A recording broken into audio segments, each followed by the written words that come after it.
ఇప్పుడు చెప్పబోయేటువంటి జస్ట్ ఈ 2 pages information మీరు క్వాలిఫై అవ్వడానికి చాలా చాలా చాలా హెల్ప్ చేస్తుందండి. సిఏ, సిఎంఏ ఆర్ సిఎస్ మీరు ఏదన్నా చదువుకోండి.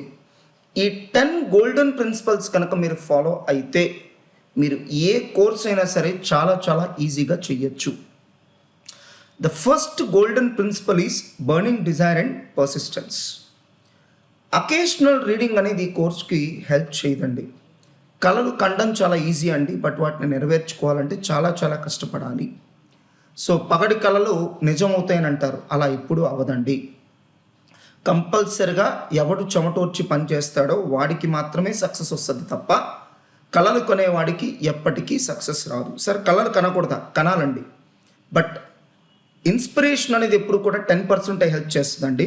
90% మీకు హెల్ప్ చేసేది పర్స్పిరేషన్, అంటే కష్టం, మీ హార్డ్ వర్క్. కాబట్టి కళలు కండం తప్పు కాదండి, వాటిని నెరవేర్చుకోవడానికి కష్టపడకపోవడం మాత్రమే తప్పు. సో డిజైర్కి బర్నింగ్ డిజైర్కి చాలా తేడా ఉంటుందండి. మీరు ఇంట్లో బైక్ కొనాలి అని అన్నప్పుడు ఎంత పేచీ పెట్టి మీరు అనుకునేది సాధిస్తారండి, దట్స్ బర్నింగ్ డిజైర్. బట్ అదే బర్నింగ్ డిజైర్ ఎడ్యుకేషన్ విషయంలో లేకపోవడం కొంచెం దురదృష్టం. దానికి కారణం కూడా లేకపోలేదండి. ఒక సినిమా వాచ్ చేస్తున్నప్పుడు ఉండేటువంటి ఎంతూజియాజం చదువులో ఉండకపోవచ్చు. అఫ్కోర్స్ కొద్దిమంది సినిమా చూడడం కంటే చదువుకోవడాన్ని ఎంజాయ్ చేయగలరు, అది వేరే విషయం. బట్ మెజారిటీ స్టూడెంట్స్కి ఏంటంటే సినిమా ఒక అట్రాక్ట్ చేసినంత బాగా, ఒక క్రికెట్ మ్యాచ్ అట్రాక్ట్ చేసినంత బాగా, ఒక వీడియో గేమ్ అట్రాక్ట్ చేసినంత బాగా చదువు అట్రాక్ట్ చేయదు. దానికి చాలా సింపుల్ రీజన్ అంటే ల్యాక్ ఆఫ్ విజన్. నేను చదువుకుంటే ఏమవుతాను, ఈ చదువు నా భవిష్యత్తులో ఎలా పనికొస్తుంది, నా కెరీర్కి ఇది ఎలా హెల్ప్ అవుతుంది, వీటి పట్ల క్లారిటీ లేకపోవడం. సో దానివల్లనే వాళ్ళు చదువుకి ఇవ్వాల్సినటువంటి ఇంపార్టెన్స్ ఇవ్వకపోవడం. అండ్ కమింగ్ టు పర్సిస్టెన్స్ అంటే రిపీటెడ్గా మనం వర్క్ చేయడం అండి. ఎప్పుడో ఒకసారి అకేషనల్గా వర్క్ చేయడం అది కరెక్ట్ కాదండి. ఇప్పుడు అలా అనుకుంటే ఇంటర్మీడియట్లో కూడా మీరు కష్టపడ్డారండి, బట్ ప్రాబ్లం ఏంటంటే ఇంటర్మీడియట్ 10th క్లాస్లో చివరి 2-3 నెలలు మాత్రమే మీరు కష్టపడ్డారు. బట్ అలాంటి ఫార్ములా సిఏ కోర్సులో ఎప్పటికీ వర్కౌట్ అవ్వదు. డే 1 నుంచి గనక చదివితే సరిపోతుందండి. ఈవెన్ సిఏ ఇన్స్టిట్యూట్ అఫీషియల్గా చెప్పే ఇన్ఫర్మేషన్ ఏంటంటే మీరు కోర్సులో జాయిన్ అయిన దగ్గర నుంచి ప్రతిరోజు కనీసం 4 hours చదవండి, మీరు ఫస్ట్ రౌండ్లో క్వాలిఫై అయిపోతారు. అంటే సార్ మీకు అదేంటి సార్ 4 hours క్వాలిఫై అయిపోతారండి. అదేంటి సార్ నేను రోజుకి 8-10 గంటలు చదువుతున్నాను. 8-10 గంటలు మీరు ఎన్ని రోజులు చదువుతున్నారు? 2 months, 3 months. కానీ వాళ్ళు ఏమంటారంటే అలా అక్కర్లేదు, ప్రతిరోజు చదవండి, కన్సిస్టెంట్గా 4 hours చదవండి. అండ్ పర్సిస్టెన్స్ అంటే కన్సిస్టెంట్గా వర్క్ చేయడం. పర్సిస్టెన్స్ ఎంత గొప్ప శక్తి ఉంటుంది అంటే ప్రతిరోజు మనం ఏదో ఒక పని చేయడం కాదు, ఒక ఫిక్స్డ్ టైంకి గనక చేస్తే ఫిజికల్గా మెంటల్గా మనం సిద్ధపడతామండి. ఉదాహరణకి ప్రతిరోజు 9 o'clockకి స్కూల్ ఎందుకు ఉంటుంది? ప్రతిరోజు ఫిక్స్డ్ టైంకి స్కూల్ ఉన్నప్పుడు ఏమవుతుందంటే మీరు ఫిజికల్గా రెడీ అవ్వడమే కాదు, మెంటల్గా కూడా రెడీ అవుతారండి. అండ్ అలానే ఒక రాక్ని కూడా కట్ చేయగలిగిన శక్తి వాటర్కి ఉంటుందండి.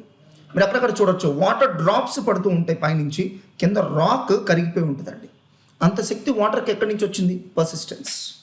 అందుకని చేసే పని ఫిక్స్డ్ టైంలో రిపీటెడ్గా చేయండి, అంతే తప్ప అకేషనల్ రీడింగ్ అనేది ఎట్టి పరిస్థితిలో సక్సెస్కి పనికిరాదు. Second one, start your preparation in the classroom itself. భవిష్యత్తులోనే ఉపయోగపడుతుందని మాట్లాడుతున్నానండి. ప్రాబ్లమాటిక్ సబ్జెక్ట్స్ క్లాస్లో జరిగేటప్పుడే పనికిరానటువంటి ప్రాబ్లమ్స్ని స్ట్రైక్ ఆఫ్ చేసేయండి. ఉదాహరణకి ఒక ఎన్పీవి మీకు క్లాస్లో చెప్పాలనుకోండి, డైరెక్ట్గా ఎగ్జామ్ లెవెల్ ప్రాబ్లంతో చెప్పలేం కదండి. కొన్ని బేసిక్ ప్రాబ్లమ్స్ పెడతాం, అవి ఎగ్జామ్కి పనికిరావు, మీరు ఫర్దర్ రీడింగ్ కూడా పనికిరావు. మరి ఎందుకు ఇచ్చారు సార్? మీకు కాన్సెప్ట్ అర్థం అవ్వడం కోసం ఇచ్చాం, అలాంటివి అక్కర్లేదు కదండి, క్లాస్లో స్ట్రైక్ ఆఫ్ చేసేయండి. నౌ కమింగ్ టు థియరీ సబ్జెక్ట్స్కి ఏం చేయక్కర్లేదండి, ప్రతిరోజు చదవండి చాలు, ఇంకేం లేదు. ప్రతిరోజు చదివితే గనక మీరు మర్చిపోమన్నా కూడా మర్చిపోరండి. మీకు రియల్ లైఫ్లో బెస్ట్ ఎగ్జాంపుల్ ఒకటే, ఒక గుళ్ళో ఉండేటువంటి పూజారి గారు ఎంత చక్కగా మంత్రాలు చదువుతున్నారండి. మరి మీనింగ్ ఏమన్నా తెలుసా? ఏం తెలియదండి, అనేసే చదువుతున్నారు కదండి. అయినా కూడా చక్కగా తన డ్యూటీ తను చేసుకుంటున్నారు కదండి. సో రిపీటెడ్గా పర్సిస్టెంట్గా మనం ఒక వర్క్ చేసినప్పుడు యుల్ గెట్ ఎక్స్ట్రాడినరీ పవర్స్ అండి. సో ఆ పవర్స్ మీరు ఎంజాయ్ చేయగలగాలంటే రిపీటెడ్గా చదవాలి.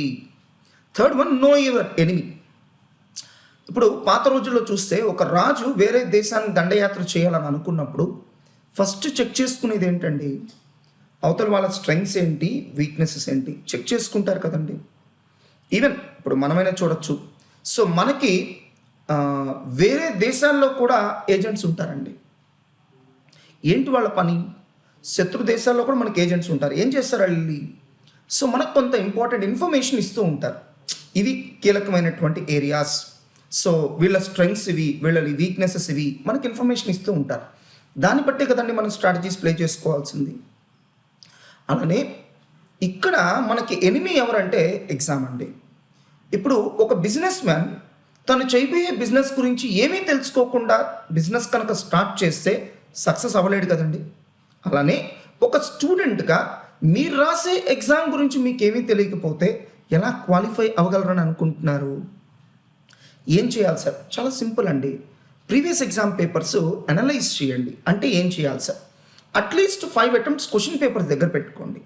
ఎలా ఇస్తున్నాడు, ఏమి ఇస్తున్నాడు, డైరెక్ట్ క్వశ్చన్స్ ఇస్తున్నాడా, ఇండైరెక్ట్ క్వశ్చన్స్ ఇస్తున్నాడా, ఏ చాప్టర్స్ నుంచి ఇస్తున్నాడు, ఎంత డెప్త్గా క్వశ్చన్స్ అడుగుతున్నాడు, థియరీకి ఎక్కువ ఇంపార్టెన్స్ ఇస్తున్నాడా, ప్రాక్టికల్ క్వశ్చన్స్ ఇంపార్టెన్స్ ఇస్తున్నాడా, తక్కువ చదివి ఎక్కువ మార్కులు తెచ్చుకునేటువంటి షార్ట్ కట్స్ ఏమన్నా ఉన్నాయా?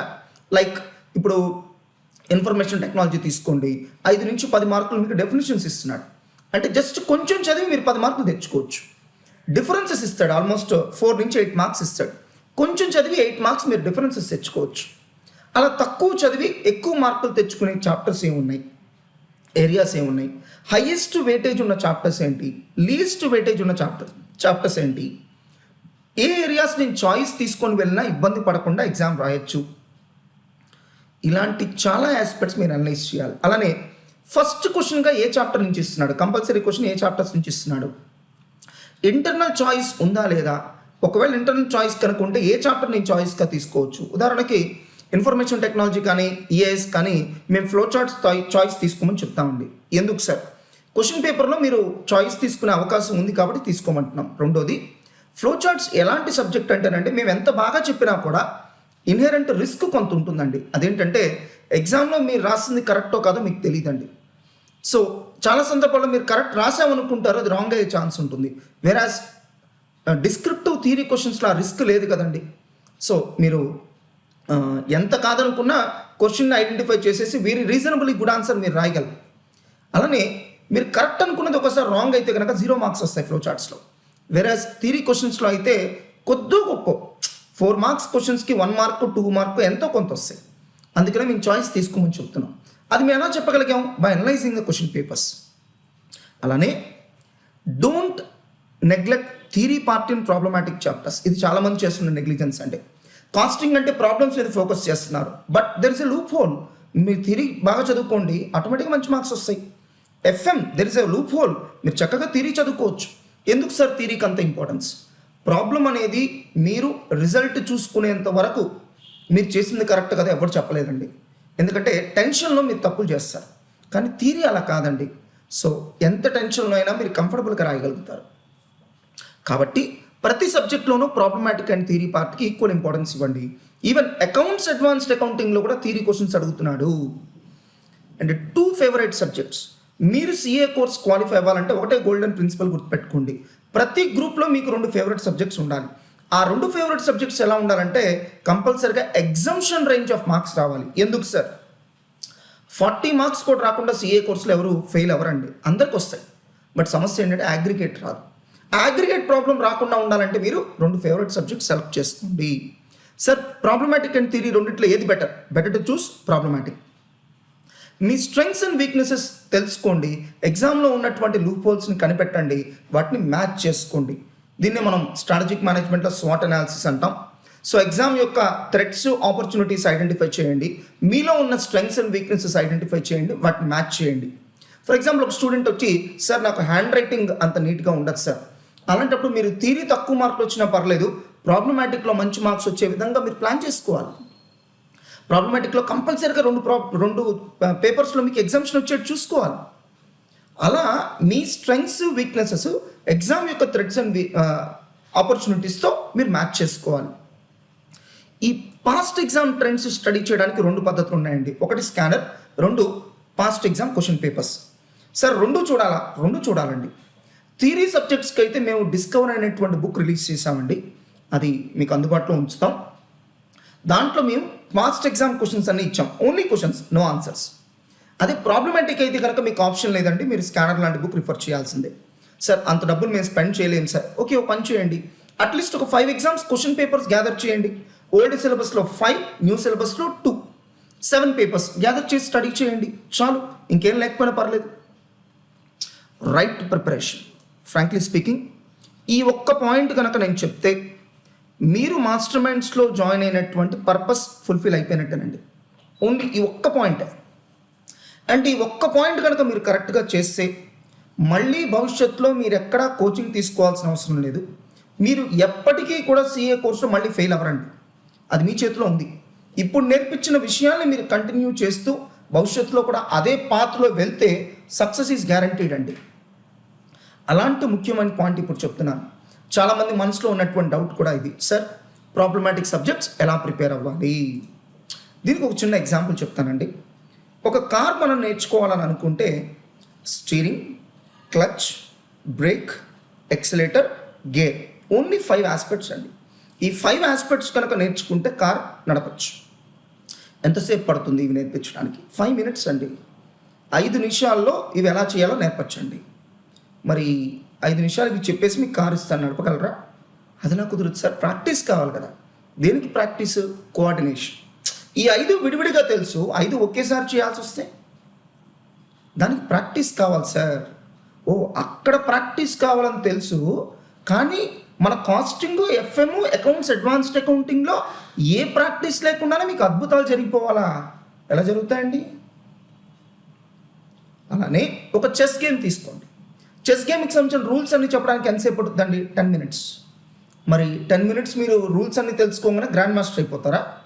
అది ఎలా అవుతాం సార్? ఇయర్స్ ఆఫ్ ప్రాక్టీస్ కావాలి. ఏముంటుంది ఇయర్స్ ఆఫ్ ప్రాక్టీస్? ఏముంది సార్? ఈ తెలుసుకున్న రూల్స్ అన్ని ఎలా అప్లై చేయాలో మేము నేర్చుకోవాలి కదా, ప్రాక్టీస్ కావాలి కదా. సో అన్ని చోట్ల ప్రాక్టీస్ కావాలని తెలుసు. ఒక్క సిఏ కోర్స్ మాత్రం మీకు ఎక్సెప్షనల్గా కనిపిస్తుంది. ఏ ప్రాక్టీస్ లేకుండా ఎవరికి పడితే వాడికి సర్టిఫికెట్లు పనిచేయాలి. ఎలా కుదురుతుందండి?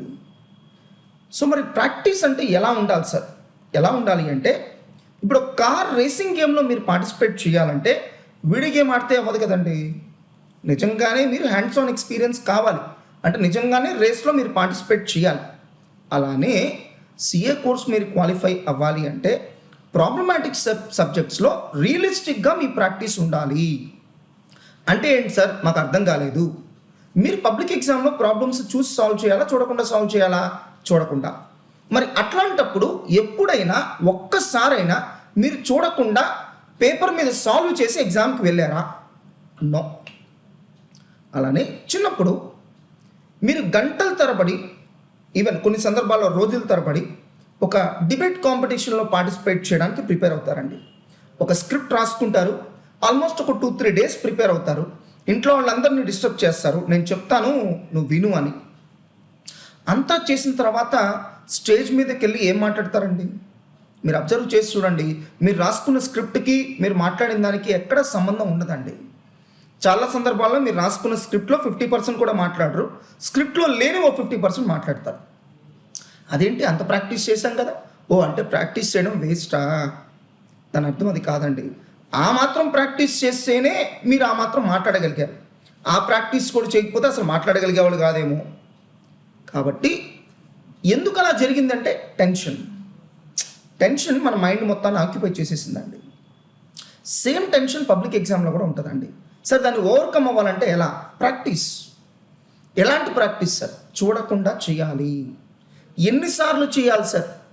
మీరు చూడకుండా కరెక్ట్ ఆన్సర్ చేయగలిగినంత వరకు మీరు చూడకుండా ప్రాక్టీస్ చేస్తూనే ఉండాలి. జస్ట్ లైక్ ఒక క్రికెటర్ ఎన్ని రోజులు గ్రౌండ్లో ప్రాక్టీస్ చేయాలి? బాగా ఆడేంత వరకు. బాగా ఎప్పటికి ఆడతాడు? ఎప్పటికీ ఆడలేడు. Because there is scope for improvement at every stage of life. వాళ్ళే ప్రతిరోజు వెళ్ళి నెట్ ప్రాక్టీస్ చేస్తున్నారు, ఫీల్డ్లో ప్రాక్టీస్ చేస్తున్నారు.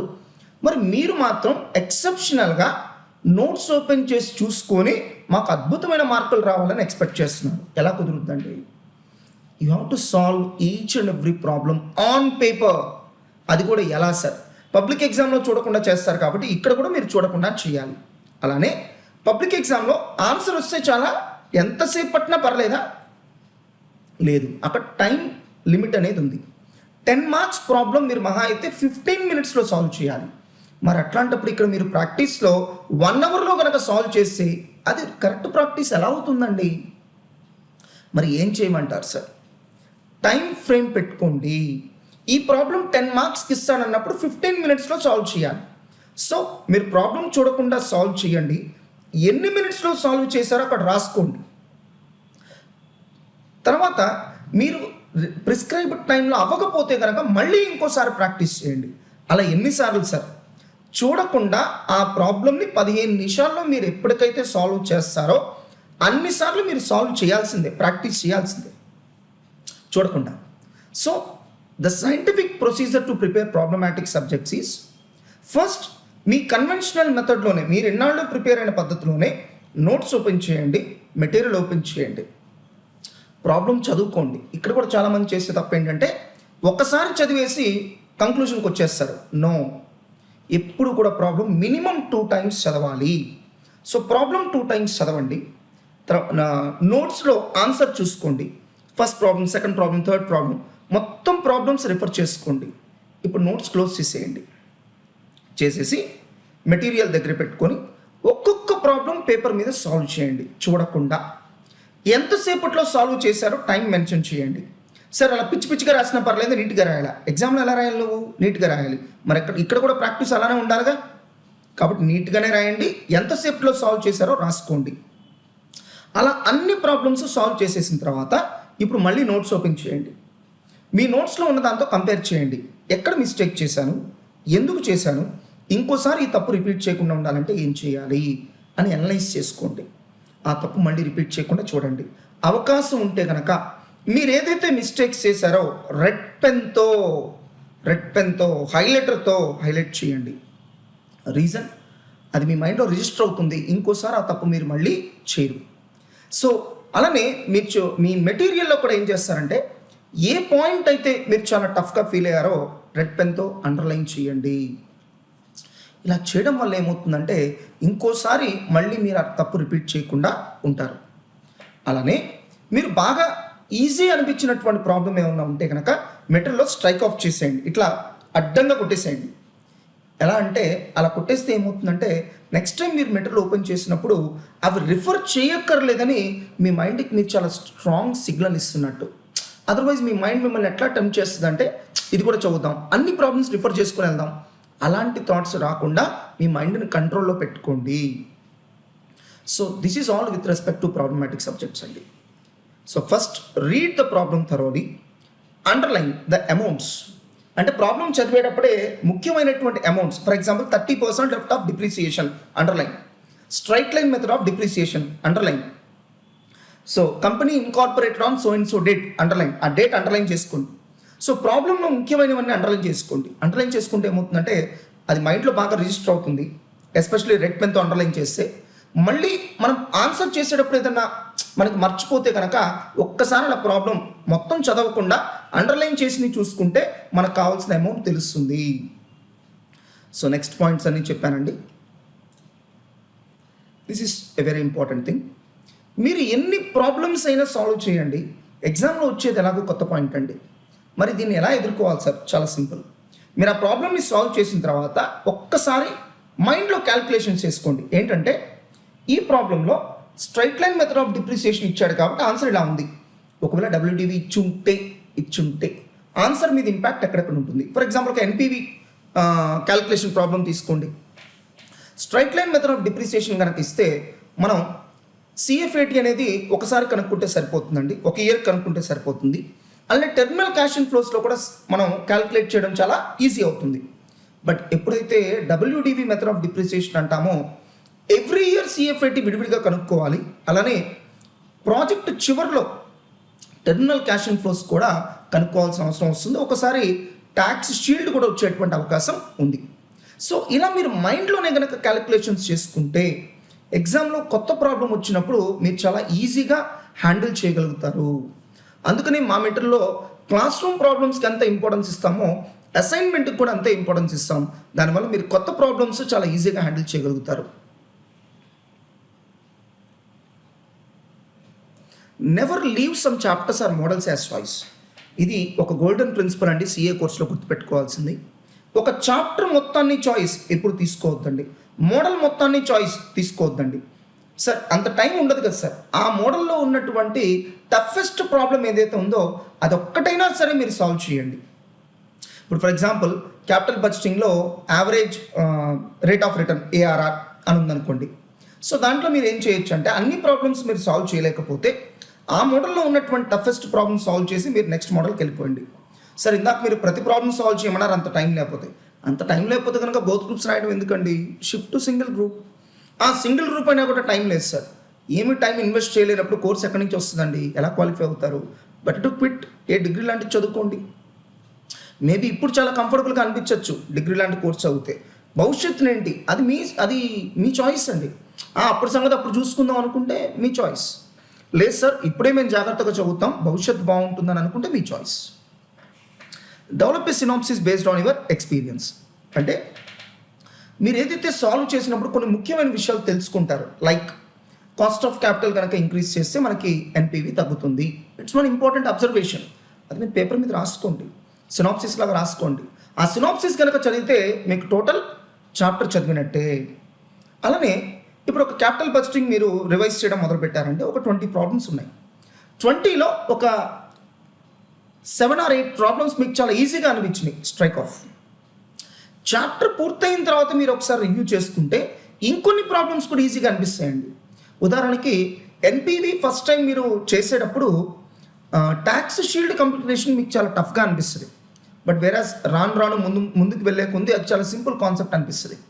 సో అందుకని చాప్టర్ అయిపోయిన తర్వాత మళ్ళీ ఒకసారి వెనక్కి తిరిగి చూసుకుంటే ఇంకొన్ని ప్రాబ్లమ్స్ మీరు స్ట్రైక్ ఆఫ్ చేయొచ్చండి. అలా ఎన్ని ప్రాబ్లమ్స్ కుదిరితే అన్ని స్ట్రైక్ ఆఫ్ చేయండి. నెక్స్ట్ రివిజన్లో స్ట్రైక్ ఆఫ్ చేయకుండా మిగిలినటువంటి ప్రాబ్లమ్స్ మాత్రమే ఫోకస్ చేయండి. So this is all about problematic papers అండి. Coming to theory subjects. Theory subjects చాలా ఈజీ అండి, నిజంగా చెప్పాలంటే చాలా ఈజీ. అదేంటి సార్ మేము చాలా టఫ్గా ఫీల్ అవుతున్నాం. మీరు వర్క్ పోస్ట్పోన్ చేస్తే ఏదైనా టఫ్గానే ఉంటుందండి, అదొక పెద్ద భూతంలాగా మారిపోయింది. ఇవాళ చేయాల్సిన పని ఇవాళ చేస్తే బాగానే ఉంటుంది, కానీ రేపు ఎల్లుండి అలా పోస్ట్పోన్ చేస్తే ఆటోమేటిక్గా మీకు వర్క్ చాలా కష్టం అనిపిస్తుంది. మా స్టాఫ్ అడుగుతూ ఉంటారు, సార్ మీరు సండే రోజు కూడా వచ్చి ఎందుకు వర్క్ చేస్తారు? నేను చెప్పే ఒకే ఒక ప్రిన్సిపల్ అండి, ఎస్ సండే రోజు కనుక నేను వచ్చి పని చేయకపోతే ఆ పని ఏం చేయాలి, నార్మల్ వర్కింగ్ డేస్లో ఓవర్ టైం కూర్చొని చేయాలి. ఎందుకంత అవసరం? ఓవర్ టైం చేయాల్సిన అవసరం ఎందుకు? స్ట్రెస్కి ఎందుకు లోన్ అవ్వాలి?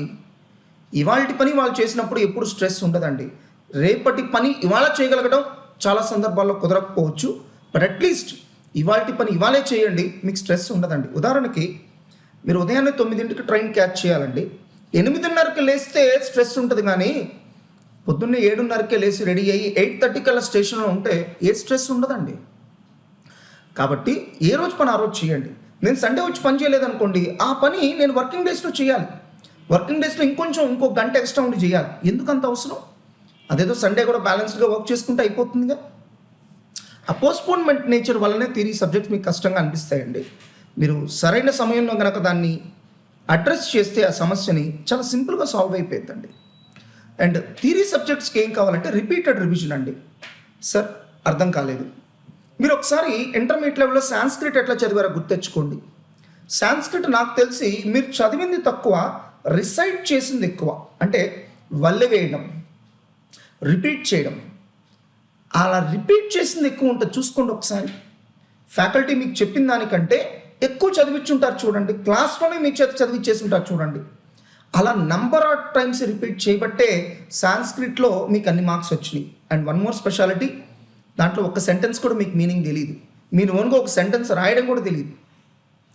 ఒక్క సెంటెన్స్కి కూడా మీనింగ్ తెలియనటువంటి సబ్జెక్ట్నే మీరు అంత అద్భుతంగా పర్ఫామ్ చేసినప్పుడు కొద్దో గొప్ప మీనింగ్ తెలిసినటువంటి లా ఆడిటింగ్, టెక్నాలజీ, ఎస్ఎం ఎందుకు మీరు భయపడుతున్నారు?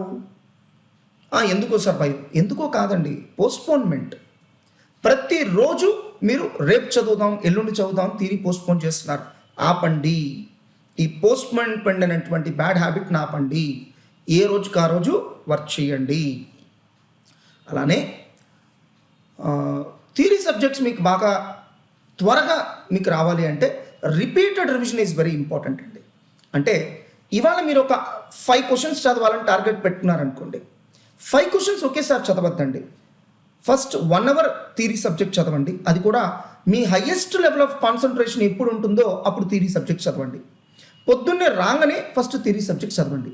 ఆ 5 క్వశ్చన్స్ ఫస్ట్ నావెల్ రీడింగ్ ఇవ్వండి, ఊరినే చదవండి, మీనింగ్ తెలుసుకోండి అంతే. 1 అవర్లో మీరు ఫస్ట్ టైం రీడింగ్ పూర్తయిపోయింది అనుకోండి, వెంటనే సబ్జెక్ట్ చేంజ్ చేయండి. 1 అవర్కి మించి థియరీ సబ్జెక్ట్ చదవద్దండి. ప్రాబ్లమాటిక్ పేపర్ ఏదో ఒకటి చేయండి, మళ్ళీ థియరీ సబ్జెక్ట్ ఓపెన్ చేయండి. సో ఇంకొక 1 అవర్ ఆ థియరీ క్వశ్చన్స్ మీద టైం స్పెండ్ చేయండి. ఇందాకేమో మీనింగ్ తెలుసుకోవడానికి చదివారు, సెకండ్ టైం మాత్రం గుర్తుపెట్టుకోవడానికి చదవండి. మళ్ళీ 1 అవరే చదవండి, వెంటనే సబ్జెక్ట్ చేంజ్ చేయండి, మళ్ళీ 1 అవర్ థియరీ సబ్జెక్ట్ చదవండి. ఇందాక చదివినటువంటి 5 క్వశ్చన్స్ మళ్ళీ రిపీట్ చేయండి. అలా మీరు నైట్ ఇంటికి వెళ్ళే లోపల 5 to 6 టైమ్స్ చదవండి. మీరు వద్దన్నా కూడా మీకు ఆ క్వశ్చన్స్ గుర్తుంటాయండి. అలానే ఇది ఎలాంటిదంటారండి, రెగ్యులర్గా మనం యూజ్ చేసే ఫోన్ నెంబర్ అది ఫ్యాన్సీ నెంబర్ కాకపోయినా గుర్తుంటుంది కదండి.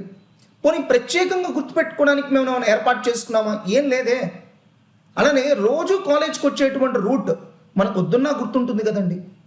పర్సిస్టెన్స్ అంటే రిపీటెడ్గా అదే పని చేసినప్పుడు అది ఒక అలవాటుగా మారిపోతుంది. అప్రయత్నంగానే మనం స్పెషల్ ఎఫర్ట్స్ పెట్టకుండానే అది చాలా బలంగా మన మైండ్లో రిజిస్టర్ అవుతుంది. కాబట్టి థియరీ సబ్జెక్ట్స్ ఎప్పుడు కూడా అటెస్టెడ్ చదవద్దు, ప్రాబ్లమాటిక్ థియరీ కలిపి చదవండి. మీరు హయ్యెస్ట్ లెవెల్ ఆఫ్ కాన్సన్ట్రేషన్ ఎప్పుడు ఉంటుందో అప్పుడు చదవండి. అటెస్టెడ్ చదవకుండా రోజుకు ఒక 5-6 సార్లు మీరు చదివిందే మళ్ళీ రిపీట్ చేసేయండి. రేపు ఏం చేయాలి, ఇవాళ చదివినటువంటి 5 క్వశ్చన్స్ ఫస్ట్ రివైజ్ చేయండి. ఎంతసేపు పట్టుద్ది? 2 నిమిషాలండి, ఓన్లీ 2 minutes. ఈ 5 క్వశ్చన్స్ చదవడానికి మీకు పట్టేది కేవలం 2 minutes అండి. చదివేసి అప్పుడు కొత్త 5 క్వశ్చన్స్ చదవండి. ఎల్లుండి ఏం చేయాలి సార్, ఇవాళ చదివిన 5 క్వశ్చన్స్, రేపు చదివే 5 క్వశ్చన్స్, ఈ 10 క్వశ్చన్స్ ఫస్ట్ రివైజ్ చేయండి, 5 నిమిషాలు పట్టుద్ది. అప్పుడు నెక్స్ట్ 5 క్వశ్చన్స్ చదవండి. ఇలా మీకు తెలియకుండానే పబ్లిక్ ఎగ్జామ్కి వెళ్ళే లోపల 20 టైమ్స్ రివైజ్ చేయాలండి. సరే సార్, చాప్టర్ అయిపోయింది, 3 రోజులు చదివాం, చాప్టర్ అయిపోయింది. నెక్స్ట్ చాప్టర్ చదివే ముందు ఆల్రెడీ కంప్లీట్ అయిపోయిన చాప్టర్ ఒక్కసారి సైడ్ హెడింగ్స్ వరకు చదివి ముందుకెళ్ళండి. సైడ్ హెడింగ్స్ వరకు చదవడానికి ఎంతసేపు పట్టుద్దండి? 5 minutes పట్టుద్దండి అంతే. మొత్తం క్వశ్చన్ చదవమనట్లేదుగా, సైడ్ హెడింగ్స్. సో ఆ సైడ్ హెడింగ్స్ వరకు మీరు ఏం చేస్తారంటే ఒక సపరేట్ నోట్స్లో రాసుకోండి. ఎప్పుడు ఖాళీ దొరికినా ఓన్లీ సైడ్ హెడింగ్స్ రిపీట్ చేయండి. ఎప్పుడు మీకు చదవబుద్ధి కాకపోయినా, బోర్ కొట్టినా సైడ్ హెడింగ్సే రిపీట్ చేయండి. అలా పబ్లిక్ ఎగ్జామ్కి వెళ్ళే లోపల మీరు రాసుకున్న సైడ్ హెడింగ్స్ నోట్స్ ఒక 20 సార్లు రిపీట్ చేయండి. దీన్నే మేము క్విక్ రివిజన్ నోట్స్ అని పిలుస్తాం.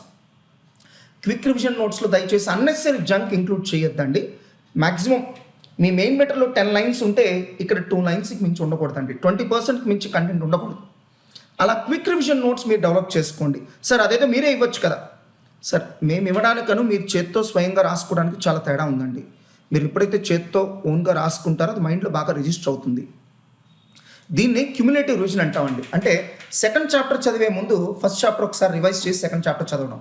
ఇది ఎలాంటిదంటే కొత్త ఫ్రెండ్స్ని ఏర్పరచుకోవడం ఎంత ఇంపార్టెంటో, పాత ఫ్రెండ్స్కి టైం ఇస్తేనే కదండి ఆ ఫ్రెండ్షిప్ కంటిన్యూ అయ్యేది. ఎప్పుడో ఒకసారి కలిసే ఫ్రెండ్ ఆ రిలేషన్షిప్ ఎట్లా కంటిన్యూ అయ్యిద్దండి.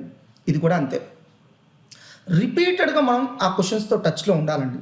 అలానే 3 రోజుల పాటు కష్టపడి మీరు ఒక చాప్టర్ చదివారండి, మ్యాక్సిమం 1 week లోపల ఆ చాప్టర్ని మళ్ళీ కనుక రివైజ్ చేయకపోతే పర్మనెంట్గా మీ మైండ్ ఎరేజ్ చేసేస్తుందండి. ఇక్కడ ఈ సందర్భంలో ఇంకో పాయింట్ చెప్పాలి. చాలామంది స్టూడెంట్స్ ఏమనుకుంటారంటే నేను 3rd time రాస్తున్నా, 4th time రాస్తున్నా, 5th time రాస్తున్నా. లేదండి, మీరు ఫస్ట్ టైమే రాస్తున్నారు. బికాస్ మీ మైండ్కి మీరు ఎట్లాంటి ఇండికేషన్ ఇచ్చారంటే నేను ఈ ఎగ్జామ్లో గ్యారంటీగా క్వాలిఫై అయిపోతాను, ఇక నాకు ఇది అక్కర్లేదు. వెంటనే మీ మైండ్ ఏం చేస్తా అంటే దాన్ని ఎరేజ్ చేసి పక్కన పెట్టేస్తాండి. లేదు సార్ మీరు అబద్ధం చెప్తున్నారు, నేను ఎప్పుడు నా మైండ్తో అట్లా చెప్పలేదు. మీరు పనిమాల చెప్పరండి, మీ పనుల ద్వారా అది అర్థం చేసుకుంటుంది. ఉదాహరణకి పలానా వ్యక్తి నా లైఫ్లో చాలా ఇంపార్టెంట్ అని మీ మైండ్కి ఎలా తెలుస్తుంది? సింపుల్, అతను వచ్చినప్పుడు మీరు బిహేవ్ చేసే పద్ధతి, అతనికి మీరు ఇచ్చే రెస్పెక్ట్, దీన్ని బట్టి మీ మైండ్ అర్థం చేసేసుకుంటుంది. ఓహో ఇది నాకు చాలా ఇంపార్టెంట్ అనమాట, నేను గుర్తుపెట్టుకోవాలి. అలానే ఎప్పుడైతే మీరు ఎగ్జామ్ అయిపోయిన తర్వాత ఆ పుస్తకాలను మళ్ళీ పట్టుకోవట్లేదో మీ మైండ్కి మీరు ఎట్లాంటి ఇండికేషన్ ఇస్తున్నారంటే ఇది నాకు అక్కర్లేదు. అందుకని మీ మైండ్ ఏం చేస్తుందంటే కంప్లీట్గా మీరు చదివిన దాన్ని మొత్తాన్ని ఎరేజ్ చేస్తుంది. సార్ దీనికి ఏం చేయాలి సార్? సింపుల్. ఎగ్జామ్ అయిపోయిన తర్వాత మ్యాక్సిమం 1 వీక్ వెయిట్ చేయండి. వెంటనే పుస్తకాలు ఓపెన్ చేసి చదవండి. ఏం జరుగుద్ది? ఫస్ట్ మీ మైండ్కి మీరు ఇండికేషన్ ఇచ్చినట్టు ఇది అన్ఇంపార్టెంట్ కాదు, ఇది ఇంపార్టెంట్, ఇది లైఫ్ లాంగ్ గుర్తుపెట్టుకోవాలి. జస్ట్ లైక్ చిన్నప్పుడు చదివిన ఏబిసిడీలు ఇప్పుడు గుర్తున్నాయిగా, అలా గుర్తుపెట్టుకోవాలని మీ మైండ్కి ఇండైరెక్ట్గా తెలియజెప్పడం. కాబట్టి ఎగ్జామ్ అయిపోయిన తర్వాత కూడా మీరు చదవండి. మీ మైండ్కి ఒక స్ట్రాంగ్ ఇండికేషన్ వెళ్ళొద్ది, ఎస్ ఇట్ ఈస్ ఇంపార్టెంట్ అని. అది మీకు ఎక్కువ రోజులు గుర్తుంచుకునే ప్రయత్నం చేస్తుంది. So must revise the synopsis at least for 10 times. It's not 10 times అండి, 20 times. నెక్స్ట్ అలానే థియరీ సబ్జెక్ట్స్లో ఇంకోటి కూడా చేయండి. ఇవాళ మీరు చదివిన క్వశ్చన్స్ ఒక 5 క్వశ్చన్స్ చదివారనుకోండి, రాత్రి కల్లా అవి చూడకుండా రాయండి. రాసి మీరు ఎక్కడెక్కడ మిస్టేక్ చేశారు చెక్ చేసుకోండి. ఆ తప్పులు మళ్ళీ రిపీట్ కాకుండా చూడండి. చాలామంది థియరీ సబ్జెక్ట్స్లో మీరు అబ్జర్వ్ చేయండి, ఆఫ్, ఈజ్, ద, ఎట్ ఇలాంటి చిన్న చిన్న పదాలు మింగేస్తుంటారండి. భలేవాళ్ళు సార్ మీరు భలే చెప్తారు, అట్లాంటివే ఉండవు. ఉంటాయండి. మీకు కావాలంటే తెలియాలంటే మీ ఫ్రెండ్కి పంపించిన మెసేజ్ డెలివరీ అయిన తర్వాత మీరు చూసుకుంటే దాంట్లో తప్పులు కనిపిస్తే చూడండి. ఇది కూడా అంతేనండి. అందుకని మీరు చెక్ చేసుకోండి. మీ మైండ్లో ఇవి స్ట్రాంగ్గా రిజిస్టర్ అవుతాయి. చెక్ చేసేటప్పుడు కూడా ఎప్పుడు రెడ్ పెన్తో చేయండి. మీ మైండ్లో రిజిస్టర్ అయిపోయి ఆ తప్పు మీరు చేస్తున్నప్పుడు మీ మైండ్ అడ్డుపడుద్ది. నో దిస్ ఈజ్ రాంగ్, ఇలా చేయకూడదు అని. సో ప్రతి చాప్టర్లోనూ మీరు కొన్ని క్వశ్చన్స్ చాయిస్ తీసుకోవచ్చండి. అంతేకాని చాప్టర్ ఇప్పుడు కూడా చాయిస్ తీసుకోవద్దు. ఇది చాలా ఇంపార్టెంట్ పాయింట్ అండి. థియరీ సబ్జెక్ట్స్లో ప్రాక్టికల్ క్వశ్చన్స్ అడుగుతాడండి, అవి ఎప్పుడు కూడా నెగ్లెక్ట్ చేయొద్దు. సార్ భలేవాళ్ళు సార్ ఆడిటింగ్లో అడగట్లేదు అంటే భవిష్యత్తులో అడగడానికి మీరు ఎవరు గ్యారంటీ ఇవ్వలేరు కదా. దట్ ప్రాక్టికల్ క్వశ్చన్స్కి ఎక్కువ టైం పట్టదు కదా, కాబట్టి చదవండి. Pay special attention on objective type questions, true or false statements, differences. ఎందుకంటే ఇది ఒక లూప్ హోల్ అండి, ఎగ్జామ్లో లూప్ హోల్. తక్కువ చదివి ఎక్కువ మార్కులు తెచ్చుకునే అవకాశం. And legal papers, taxation, company law etcetera, ఈ సబ్జెక్ట్స్లో కేవలం మీరు బట్టి పట్టే మెషిన్స్ కాదండి. సో బట్టి పట్టే మెషిన్స్ అయితే అసలు మనుషులు అక్కర్లేదండి. మెషిన్స్ మనకంటే చాలా త్వరగా ఆన్సర్ ఇస్తాయండి. ఫర్ ఎగ్జాంపుల్ మీరు ఒక సెక్షన్ నెంబర్ ఏంటని సెర్చ్ కొట్టంగానే అది చాలా త్వరగా మీకు రిట్రీవల్ చేసి ఇస్తుందండి. మరి ఆ మాత్రం దానికి మెషిన్స్ని నమ్ముకుంటే చాలు కదా, మనుషులు ఎందుకు? మీ చేత ఇన్కమ్ ట్యాక్స్ కంపెనీలా చదివించడం ఎందుకు? అప్లికేషన్ ఆఫ్ దట్ నాలెడ్జ్ అది మనిషి మాత్రమే చేయగలడు. సో మెషిన్ దాన్ని చదవలేదు, అర్థం చేసుకోలేదు, అప్లై చేయలేదు. కానీ మనం చదవగలం, అర్థం చేసుకోగలం, అప్లై చేయగలం. కాబట్టి మనం కావాలి. సో లీగల్ పేపర్స్లో ఇప్పుడు కూడా అప్లికేషన్ ఆఫ్ నాలెడ్జ్ అనేది ఇంపార్టెంట్ అండి. అలానే legal papers and technical papers like IT, ISCA ఇలాంటి చోట్ల ఎట్టి పరిస్థితుల్లో మీరు సొంత భాషలో రాయకూడదండి, లీగల్ టెర్మినాలజీనే వాడాలి. అంటే మమ్మల్ని బట్టి ఏమంటారా సార్? ఎస్, మగప్ చేయడంలో తప్పేం లేదండి. ఎందుకంటే అన్ని ప్రొఫెషన్స్లో వాళ్ళు మగప్ చేస్తారండి. లేదు సార్ మా ఫ్రెండ్ సాఫ్ట్వేర్ ఇంజనీర్, వాడేం మగప్ చేయట్లేదు, అడిగి చూడండి. ప్రతి లాంగ్వేజ్కి ఒక సింటాక్స్ ఉంటుందండి. సింటాక్స్ కామన్ సెన్స్ ఉండదు. కంపల్సరిగా మీరు బ్లైండ్గా గుర్తుపెట్టుకొని తీరాలి. అలానే ఒక కంప్యూటర్ చేత మనం ప్రతి పని చేయించాలంటే కమాండ్స్ ఉంటాయండి. ప్రతి కమాండ్ బ్లైండ్గా గుర్తుపెట్టుకోవాలి, దానికేం లాజిక్ ఉంటుందండి. అలానే ఒక లాయర్ ప్రొఫెషన్ అబ్జర్వ్ చేయండి, సెక్షన్స్ గుర్తుపెట్టుకోవాల్సిందే. అలానే ఒక డాక్టర్ ప్రొఫెషన్ చూడండి, మెడిసిన్ నేమ్స్ గుర్తుపెట్టుకోవాల్సిందే. లేదు సార్ నేను ఓన్గా రాస్తాను, ఎలా కుదురుద్దండి? Automobile mechanic spare part names అన్ని గుర్తుపెట్టుకోవాల్సిందే. డాక్టర్ బాడీలో ఉన్న స్పేర్ పార్ట్స్ అన్ని గుర్తుపెట్టుకోవాల్సిందే. Medicine names గుర్తుపెట్టుకోవాల్సిందే. అక్కడేం లాజిక్ ఏమి ఉండదండి. అలాగని మొత్తం బట్టి పట్టమని మేము చెప్పట్లేదండి. లీగల్ ప్రొఫెషన్స్ని మీరు బట్టి పట్టాల్సిందే, యాజ్ ఇట్ ఈస్గా రిప్రొడ్యూస్ చేయాల్సిందే. లేదు సార్ నాకు బట్టి పట్టం రాదు. మరి సాంస్క్రిట్లో 99 అట్లా వచ్చినాయి. ఏం బట్టి కొట్టకుండానే మీకు సాంస్క్రిట్లో 99 వచ్చేసినాయా? సాంస్క్రిట్లో మీరేం మగప్ చేయలేదా? మ్యాథమెటిక్స్లో థీరమ్స్ మీరేం మగప్ చేయలేదా? మరి థీరమ్స్లో మీకు లాజిక్ ఏం తెలుసండి? యాజ్ ఇట్ ఈస్గా ఒక్కొక్క స్టెప్ రిప్రొడ్యూస్ చేస్తూ వెళ్ళారుగా. ఈవెన్ ఫిజిక్స్, కెమిస్ట్రీలో ఎన్ని థీరమ్స్ మీరు రాసుంటారు మగప్ చేసి. ఈవెన్ మీ పీరియాడిక్ టేబుల్ కెమిస్ట్రీ, దానికి ఏం లాజిక్ ఉంటుందండి మీకు? అన్ని మగప్ చేయలా? ప్రతి ప్రొఫెషన్లో ఉంటాయండి. అనవసరంగా మన ప్రొఫెషన్ని మనం డిగ్రేడ్ చేసుకోవద్దు. అండ్ రిమెంబర్, ఎప్పుడైతే మన ప్రొఫెషన్ కాంప్లెక్స్గా ఉంటుందో మన అదృష్టం. కాంపిటీషన్ ఉండదండి, మనకెవరు కాంపిటీషన్ రారు. కాబట్టి పాజిటివ్గా థింక్ చేయండి. నా coming to right practice. So practice అనేది ఎప్పుడు కరెక్ట్గా ఉండాలండి. జస్ట్ లైక్ ఇందాక నేను ప్రాబ్లమాటిక్ చెప్పాను, ఒకసారి ఎలా ప్రిపేర్ అవ్వాలో చెప్పాను. ఫర్దర్గా ఏం చేయాలి సార్? ఫర్దర్గా సండే రోజు మీరు ఏం చేస్తారంటే ఆఫ్టర్నూన్ టైంలో కూర్చొని అయిపోయినటువంటి ప్రాబ్లమాటిక్ పేపర్స్ జస్ట్ ఒక సినాప్సిస్ ఏదైతే మీరు రాసుకున్నారో అది రిపీటెడ్గా చదువుకోండి. అలానే మీరు ఒక న్యూస్ పేపర్ని గమనిస్తే కనుక మీరు 5 నిమిషాల్లో చదవచ్చు, 1 అవర్లో చదవచ్చు, డే మొత్తం కూడా చదవచ్చు. అది మీ గొప్పతనమా? కాదు, న్యూస్ పేపర్ గొప్పతనం. దాని అట్లా డిజైన్ చేశారు. ఫర్ ఎగ్జాంపుల్ న్యూస్ పేపర్లో మొత్తం ఒకే ఫాంట్ యూస్ చేస్తే మీరు చదవగలరా అండి? లేదు. అంటే ఒక న్యూస్ పేపర్ని మీరు 5 నిమిషాల్లో చదవగలుగుతున్నారంటే కారణం దాన్ని అంత చక్కగా డిజైన్ చేశారు. అలానే మీ నోట్స్ కూడా ఎలా ఉండాలంటే 5 మినిట్స్లో కావాలన్నా రివైజ్ చేయగలగాలి, 1 అవర్లో కావాలన్నా రివైజ్ చేయగలగాలి, 1 డేలో కావాలన్నా రివైజ్ చేయగలగాలి. అంటే ఏం చేయమంటారు సార్ మా నోట్స్ని? చాలా సింపుల్. మార్జిన్స్ని జాగ్రత్తగా ఉపయోగించుకోండి. ఇంపార్టెంట్ పాయింట్స్ అన్నీ కూడా మార్జిన్స్లో రాసేసుకోండి. అలానే ప్రాబ్లమాటిక్ పేపర్ ప్రతి చాప్టర్కి ముందు ఒక ఇండెక్స్ మెయింటైన్ చేయండి. దాంట్లో problem number, what is the highlight part of that problem, ఇది ఇంకొకసారి మళ్ళీ రివైజ్ చేస్తే మంచిదా, అలానే డే బిఫోర్ పబ్లిక్ ఎగ్జామ్ ఈ ప్రాబ్లం ఏమన్నా రివైజ్ చేయాలా, నోట్స్లో ఏ పేజ్ నెంబర్లో ఈ ప్రాబ్లం ఉంది అని లిస్ట్ రాసుకోండి. మీరు ఈ ప్రాబ్లంలో ఏదైతే హైలైట్ అనుకుంటున్నారో అది మీరు ఏం చేస్తారంటే నోట్స్లో ప్రాబ్లం పైన టాప్ మార్జిన్లో రాయండి. అది కూడా రెడ్ పెన్తో రాయండి, హైలైట్ అవుతుంది. అలా ఒక ప్రాబ్లం మీరు ప్రాక్టీస్ చేశారు, అది చాలా డేంజరస్ అని మీకు అనిపించింది, పైన రెడ్ పెన్తో రాసేయండి మార్జిన్లో, అవి ఆటోమేటిక్గా హైలైట్ అవుతాయి. అలానే మీరు ప్రాబ్లంలో ఏదైతే ఇంపార్టెంట్ అని అనుకుంటున్నారో పాయింట్, ఆ పాయింట్ని అండర్లైన్ చేయండి. ఫర్ ఎగ్జాంపుల్ ఒక క్యాపిటల్ బడ్జెటింగ్ చేసేటప్పుడు ఫస్ట్ టైం మీకు ఇన్వెస్ట్మెంట్ ఎలిమెంట్స్ అనేది ఒక ప్రాబ్లంలో పరిచయం చేశారు. దాంట్లో ఇన్వెస్ట్మెంట్ ఎలిమెంట్స్ ఒకటి అండర్లైన్ చేసుకుంటే చాలండి, మిగతాదంతా ఏం ఉండదండి ప్రాబ్లంలో, జస్ట్ ఇన్వెస్ట్మెంట్ ఎలిమెంట్సే కొత్తది. ఆ ఇన్వెస్ట్మెంట్ యొక్క ఎలిమెంట్స్ యొక్క ట్రీట్మెంట్ సొల్యూషన్లో 3-4 ప్లేసెస్లో ఉంటుందండి. ఎనఫ్, అది హైలైట్ చేసుకుంటే సరిపోతుంది కదండి. ప్రాబ్లంలో హైలైట్ మాట అనేది రెడ్ పెన్తో అండర్లైన్ చేయండి, నోట్స్లో హైలైటర్తో హైలైట్ చేయండి. నెక్స్ట్ టైం రివిజన్లో ఈ అండర్లైన్ చేసిన పాయింట్ నోట్స్లో హైలైటర్తో హైలైట్ చేసిన 3 ప్లేసెస్ చూసుకుంటే చాలు కదండి, మొత్తం ప్రాబ్లం ఎందుకు. ఇదే అంటే మొత్తం ప్రాబ్లం రిఫర్ చేస్తే మీకు ఎలాంటి ఇంపాక్ట్ ఉంటుందో ఈ ఒక్క సెంటెన్స్ చూసుకున్నా సేమ్ ఇంపాక్ట్ ఉంటుంది కదండి. దీన్నే కదండి మనం ఎఫిషియన్సీ అంటాం, అంటే తక్కువ టైంలో ఎక్కువ పని చేయడం. అలా చేసినప్పుడే కదండి ఇంత సిలబస్ని మీరు హ్యాండిల్ చేయగలరు. లేదు సార్ నేను 10th క్లాస్ ఇలా ప్రిపేర్ అవ్వలేదు, 10th క్లాస్ సిలబస్ కూడా ఇంత లేదు కదండి. సో 10th ఇంటర్మీడియట్ లాగా మనం అన్ని కోర్సులు చదవలేమండి, హైయర్ స్టడీస్కి వచ్చేసాం, అది మర్చిపోవద్దు. Let us don't behave in a kiddish manner. So అలా మీరు కూడా ఏం చేయాలంటే మీ నోట్స్ని అలా కన్వీనియంట్గా మార్చుకోండి. ప్రాబ్లమాటిక్ పేపర్స్ చక్కగా ఇండెక్స్ మెయింటైన్ చేయండి, ఇంపార్టెంట్ పాయింట్స్ని అండర్లైన్ చేయండి, నోట్స్లో దాని ఇంపాక్ట్ ఎక్కడెక్కడైతే ఉంటుందో 2 or 3 ప్లేసెస్లో హైలైటర్తో హైలైట్ చేయండి. థియరీ సబ్జెక్ట్స్లో కీవర్డ్స్ అండర్లైన్ చేయండి, అంటే సైడ్ హెడింగ్స్ అయితే కనుక రెడ్ పెన్తో అండర్లైన్ చేయండి, కీవర్డ్స్ అయితే కనుక అంటే సైడ్ హెడింగ్స్ లేని చోట కీవర్డ్స్ రెడ్ పెన్తో అండర్లైన్ చేయండి.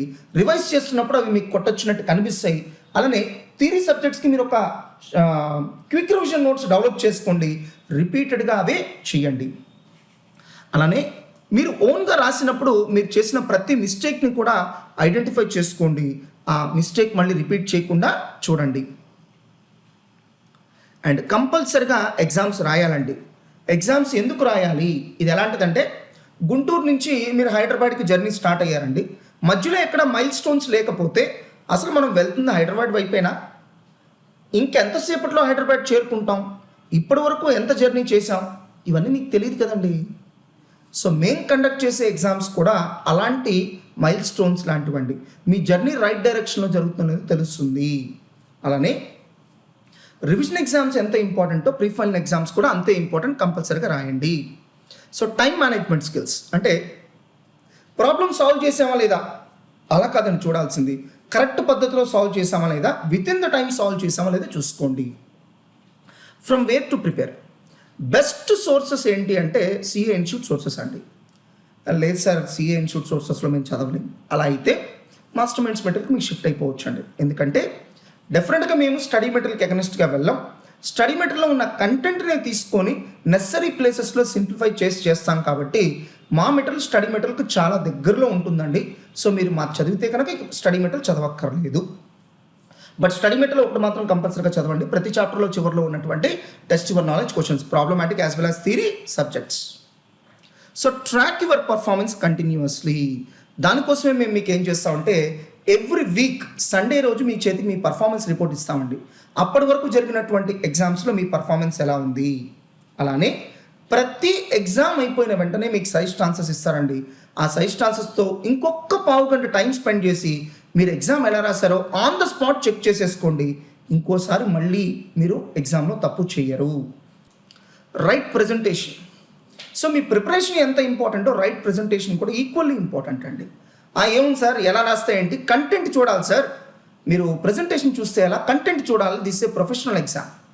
గుడ్, తప్పులేదండి. అదే కొంచెం మీరు రియల్ లైఫ్లో కూడా అప్లై చేసుకుంటే చాలా బాగుంటుందండి. సో కంటెంటే ఇంపార్టెంట్, ప్రజెంటేషన్ ఇంపార్టెంట్ కాదనుకున్నప్పుడు బర్త్డే రోజున కొత్త కొత్త డ్రెస్సులు వేసుకొని కాలేజ్కి రావాల్సిన అవసరం లేదండి. సో కంటెంటే ఇంపార్టెంట్, ప్రజెంటేషన్ ఇంపార్టెంట్ కాదనుకున్నప్పుడు పార్టీకి వెళ్ళేటప్పుడు మనం వేసుకునే బట్టలు మార్చుకొని మంచి బట్టలు వేసుకొని అట్రాక్టివ్గా అవసరం లేదే. ఎందుకు, కంటెంటే కదా ఇంపార్టెంట్. అలానే మీరు ఒక సూపర్ మార్కెట్కి వెళ్ళి పర్చేస్ చేసేటప్పుడు మీరు ఎప్పుడైనా ప్రొడక్ట్ క్వాలిటీ ఏంటి, క్వాలిటీ స్టాండర్డ్స్ ఏంటి, కంటెంట్స్ ఏంటి చదివి మరీ కొన్నారా? నాకు తెలిసి ఎప్పుడు కొనలేదే. ఇనీషియల్ ఇంప్రెషన్స్ చూడంగానే ప్రొడక్ట్ ఎలా ఉంది, అట్రాక్టివ్గా ఉందా లేదా. అంటే మీ లైఫ్లో ఎప్పుడూ ఎక్కడా కూడా మీరు కంటెంట్ కాదు ఇంపార్టెన్స్ ఇచ్చింది, ప్రజెంటేషన్. కానీ మీ పేపర్స్ వాల్యుయేషన్ చేసేవాడు మాత్రం కంటెంట్ మాత్రమే చూడాలి, ప్రజెంటేషన్ చూడకూడదు. ప్రజెంటేషన్ చూడకూడదు అని మీరు రూల్స్ పెట్టడం బాగానే ఉంటుందని, కానీ రూల్స్ రియలిస్టిక్గా ఎవరు ఫాలో అవ్వరండి. ఇప్పుడు ఒక గవర్నమెంట్ ఎంప్లాయీ ఉన్నాడు, ప్రజలకు సేవ చేయడానికే ఉన్నాడు, ఇది రూల్ అండి. బట్ రియల్ లైఫ్లో అలా ఎక్కడ జరుగుద్దా అండి? సార్ నేను మీకు సేవకుడిని సార్, మీరు చెప్పండి సార్, మీరు ఆర్డర్ ఇవ్వండి, మీరు ఏం చేయాలో చెప్పండి అని అడుగుతారండి ఎవరైనా గవర్నమెంట్ ఎంప్లాయీ? ఇది రియలిస్టిక్గా జరగవండి. రూల్ బుక్లో ఉండొచ్చు, బట్ రూల్ బుక్లో ఉన్నట్టు రియల్ లైఫ్లో ఉండదు కదా. కాబట్టి ప్రజెంటేషన్ అనేది చాలా చాలా ఇంపార్టెంట్. మీకు ప్రజెంటేషన్ ఎలా చేయాలనేది వీడియోస్ ప్లే చేస్తారండి, దాంట్లో మీరు నేర్చుకోవచ్చు. Improve your skills. మీరు 10th ఎలా చదివారో ఇంటర్మీడియట్లో అలానే చదువుతానంటే కుదరదండి. You have to upgrade your skills. Intermediate ఎట్లా చదివినా సీఏ అలా చదువుతాను కుదరదండి. You have to upgrade your skills. And most importantly you need to improve your communication skills. Otherwise you cannot get through this competition, and even if you qualify your CA course there is no much difference అండి. Qualify అయినా అవ్వకపోయినా పెద్ద తేడా ఏం లేదండి. So మీ క్వాలిఫికేషన్కి మీరు ఎంత importance ఇస్తున్నారో మీ స్కిల్ ఇంప్రూవ్మెంట్కి కూడా అంతే ఇంపార్టెన్స్ ఇవ్వండి. Start your preparation immediately after writing your exams. భలే వాళ్ళు సార్ ఇది ఇప్పుడు చెప్తారండి సార్, లాస్ట్ ఎగ్జామ్ అప్పుడు చెప్పు ఉండాల్సింది. ప్రతిసారి చెప్తానండి, ఎగ్జామ్స్ రాసిన వెంటనే ప్రిపరేషన్ స్టార్ట్ చేయండి. మల్టిపుల్ రీజన్స్ అండి. మీకు ఆల్మోస్ట్ 2.5 months పట్టుద్దండి రిజల్ట్స్ రావడానికి. ఏం చేయాలి 2.5 months? ఎయిర్ ఫోర్సా, గాలికి తిరగాల, కూర్చొని చదువుకోవచ్చు కదా సార్. మరి ఒకవేళ పాస్ అయితే ఏమైంది, నాలెడ్జ్ ఎక్కడికి పోతుంది? ఫెయిల్ అయితే ఆ టైం మీకు కలిసి వస్తుంది కదా. నేను అందుకని స్టూడెంట్స్కి చెప్తూ ఉంటాను, మేము ఎలా వర్క్ చేయాలని మీరు అనుకుంటున్నారో ఫస్ట్ అలా వర్క్ చేయండి చాలు. ఫర్ ఎగ్జాంపుల్ మేము మీలాగా ఒక వర్క్ చేస్తే మీకు ఓకేనా? లేదు సార్, మీరు బాగా వర్క్ చేయాలి సార్, మాకు అన్ని సర్వీసెస్ కరెక్ట్ టైంకి చేసి పెట్టాలి సార్. మరి మీరు మేము ఎలా వర్క్ చేయాలి, మీ పేరెంట్స్ ఎలా ఉండాలి అని మీరు కోరుకుంటున్నారో ఫస్ట్ మీరు అలా ఉండండి. మీ పని మీరు కరెక్ట్గా చేయండి. రిజల్ట్ ఏముంది సార్, ఒక 6 months అటు ఇటుగా వచ్చేస్తుంది. బట్ నేర్చుకోవాల్సింది మంచి క్వాలిటీస్ అండి. ఈ మంచి క్వాలిటీస్ ఉంటే రిజల్ట్ వస్తే ఏంటి, రాకపోతే ఏంటి, పాస్ అయితే ఏంటి, ఫెయిల్ అయితే ఏంటి. ఓకే పాస్ అయ్యారు, ఏమైంది, మహా అయితే ఇంకో చోట ఉద్యోగం చేస్తారు. బట్ ఇలాంటి మంచి క్వాలిటీస్ డెవలప్ చేసుకుంటే మీరు ఉద్యోగం చేయడం కాదండి, ఇంకొక 1000 మందికి మీరు ఉద్యోగం ఇస్తారు. అలాంటి మైండ్ సెట్తో పెరగండి. If possible try to pursue at least another professional course. ఇది ఒక చాలా బ్యాడ్ హ్యాబిట్ అయిపోయిందండి స్టూడెంట్స్లో. ఎన్నిసార్లు చెప్పినా CA ఒకటే చదువుతున్నారు, ఇది కరెక్ట్ కాదండి. ఇంటర్మీడియట్లో మీ ఫ్రెండ్స్ IITకి ప్రిపేర్ అయి ఉంటారండి. IIT ఒకటే రాశారా? IITతో పాటు AEEE, MSET, KSET రాయలేదా? రాశారు సార్. ఎందుకు రాశారు? ఏమో IIT రాకపోతే ఏంటి పరిస్థితి, అప్పుడు సంగతి అప్పుడు చూసుకుందాం అని వాళ్ళు వెయిట్ చేయలేదే. మరి మీరెందుకు వెయిట్ చేస్తున్నారు? సివిల్స్, IIT, CA ఇలాంటి కోర్సెస్ చదివేటప్పుడు ఆల్టర్నేటివ్ రెడీగా ఉండాలి. ఒకవేళ సక్సెస్ కాకపోయినా నెక్స్ట్ ఏంటి రెడీగా మైండ్లో ఉండాలండి. ఇప్పుడు hundreds of CA coaching institutes తీస్తారు కదండి, వాళ్ళందరూ బతకట్లేదా అండి? బాగానే బతుకుతున్నారు కదా. అదేంటి సార్ ఇన్స్టిట్యూట్ తీసేసినా కూడా బాగానే ఎలా బతుకుతారు సార్? ఎస్, ఇన్స్టిట్యూట్ కాకపోతే ఇంకో పని చేసుకుంటారండి. అంటే ఆల్టర్నేటివ్ వాళ్ళకి పెట్టుకున్నారు మైండ్లో. ఆల్టర్నేటివ్ పెట్టుకోకపోతే ఎలా బతుకుతారండి? సో అన్నీ మీరు అనుకున్నట్టు జరగకపోవచ్చు కదా. అందుకని కంపల్సరీగా ఇంకో ప్రొఫెషనల్ కోర్స్ చదవండి. అలానే ఇవాళ మీరు తీసుకునే ప్రతి నిర్ణయం మీ భవిష్యత్తుని శాసిస్తుందండి. ఫర్ ఎగ్జాంపుల్ ఇప్పుడు రైట్ నౌ మీరు ఈ వీడియో వాచ్ చేస్తున్నారు అంటే మీరు కొన్ని డెసిషన్స్ తీసుకున్నారండి. అదేంటంటే నేను మాస్టర్ మైండ్స్లో రివిజన్ ఎగ్జామ్ జాయిన్ అవ్వాలి, ప్రకాష్ గారు చెప్పేటువంటి టిప్స్ నేను వినాలి. ఇది మీరు బలంగా మైండ్లో డిసైడ్ చేసుకున్నారు కాబట్టి నేను మాట్లాడేది వింటున్నారండి.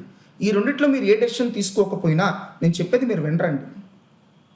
సో మీరు గతంలో తీసుకున్న డెసిషన్స్ వల్ల ఇవాళ రోజు ఉందండి. ఇవాళ తీసుకున్న డెసిషన్స్ కరెక్ట్గా ఉంటేనే మీ భవిష్యత్తు బాగుంటుంది. సో ప్రతి డెసిషన్ కూడా ఆచితూచి తీసుకోండి. పొద్దున్నే నిద్ర లేసినప్పటి నుంచే డెసిషన్ మేకింగ్ స్టార్ట్ అయిద్దండి. నిద్ర లెగవాలా, ఇంకో గంట పడుకోవాలా, అప్పుడు మీరు తీసుకునేటువంటి రైట్ డెసిషన్స్. అండ్ రిమెంబర్, ఎప్పుడైతే ఇక నేను చాలు ఇంక గంటగా వర్క్ చేయలేను అని అనిపిస్తుందో ఇంకొంచెం పుష్ చేయండి. లేదు ఇంకొక అరగంట పని చేయాలి. ఫర్ ఎగ్జాంపుల్ నేను ఈ వీడియో షూట్ చేస్తున్నానండి, నాకు కూడా అనిపిస్తుంది ఇంకా చాలు, ఇన్ని సంవత్సరాల నుంచి మేము వర్క్ చేస్తున్నాం కదా, 16 years, ఇంకా ఏం చేస్తాం, ఏ వీడియో చేయకపోతే ఏమైనా ఇబ్బందా, బుక్ ఇచ్చాం కదా చదువుకుంటారులే పిల్లలు. సో అలా నా మైండ్లో ఆలోచనలు వస్తాయండి. వచ్చినప్పుడు నేను వెంటనే నా మైండ్కి సర్ది చెప్పాలి. లేదు మనం ఇన్ని సంవత్సరాలు రన్ చేసినా ప్రతిసారి వచ్చేది కొత్త స్టూడెంట్స్ కదా, మనం ఒకే స్టూడెంట్కి మళ్ళీ చెప్పట్లేదు కదా, సో మనం చేయాల్సిందే అని దాన్ని కన్విన్స్ చేసి ఇంకొంచెం సేపు మనం వర్క్ చేసేటట్టుగా మనల్ని మనం ట్యూన్ చేసుకోవాలండి. కాబట్టి ప్రతి క్షణం కూడా అలర్ట్గానే ఉండండి. రైట్ టైంలో రైట్ డెసిషన్స్ తీసుకోండి. ఎలా చదువుకోవాలో చెప్పాము. సో మీరు చెప్పారు కాబట్టి మేము పాస్ అయిపోతాం సార్, మీరు చెప్తే మీరు పాస్ అవ్వరండి, మీరు ఇంప్లిమెంట్ చేస్తే పాస్ అవుతారు. డాక్టర్ దగ్గరికి వెళ్ళి మెడిసిన్ ప్రిస్క్రిప్షన్ రాయించుకుంటే మీకు జబ్బు దక్కదండి. మీరు డాక్టర్ చెప్పినవన్నీ వినాలి. డాక్టర్ చెప్పిన మెడికేషన్ మొత్తం యాస్టీస్గా మీరు ఇంప్లిమెంట్ చేయాలి. మెడిసిన్స్తో పాటు కొన్ని రెస్ట్రిక్షన్స్ చెప్తారు, అవన్నీ కూడా ఫాలో అవ్వాలి.